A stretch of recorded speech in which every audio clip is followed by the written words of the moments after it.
অসংখ্য রাতের নিদ্রাহীনতা, শত শত ছোট্ট পায়ের লাথি, আর বুক ভরা অপেক্ষার পর অবশেষে তুমি এলে। আমার জীবনের সবচেয়ে পবিত্র মুহূর্ত, যে মুহূর্তে তোমাকে প্রথমবার বুকে জড়িয়ে ধরেছিলাম, তখনই বুঝেছিলাম এটাই আমার জীবনের সবচেয়ে বড় সুখ।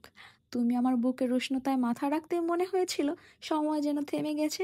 সব ভয়, সব কষ্ট, সব প্রতীক্ষা যেন এক নিমিষেই মুছে গেছে। কত শত রাত জেগেছি শুধু তোমার একটা নড়াচড়ার অপেক্ষায়। পেটের ভেতরে তোমার ছোট্ট লাথিটা ছিল আমার দিনের সবচেয়ে বড় সুখ। তারপর এলো সেই দিন, অসংখ্য কষ্ট, অসংখ্য ভয়, আর চোখের জলের পর তুমি এলে আমার কোলে। সেই মুহূর্তে বুঝলাম সব ব্যথা, সব অপেক্ষা, সব ভয়, সব কিছুতেই করেছি আমি জয়।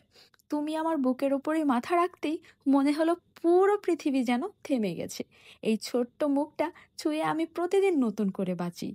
তুমি শুধু আমার সন্তান নও, তুমি আমার স্বপ্নের নতুন রূপ, আমার জীবনের মানে। আজ তুমি যখন মিষ্টি করে হাসো, মনে হয় আকাশটা আরো নরম হয়ে গেছে। তোমার একটুখানি ছোঁয়া আমার সব ক্লান্তি ভুলিয়ে দেয়। তুমি আমার প্রতিটি নিঃশ্বাসের কারণ, আর আমি তোমার প্রথম আর শেষ আশ্রয়, মা।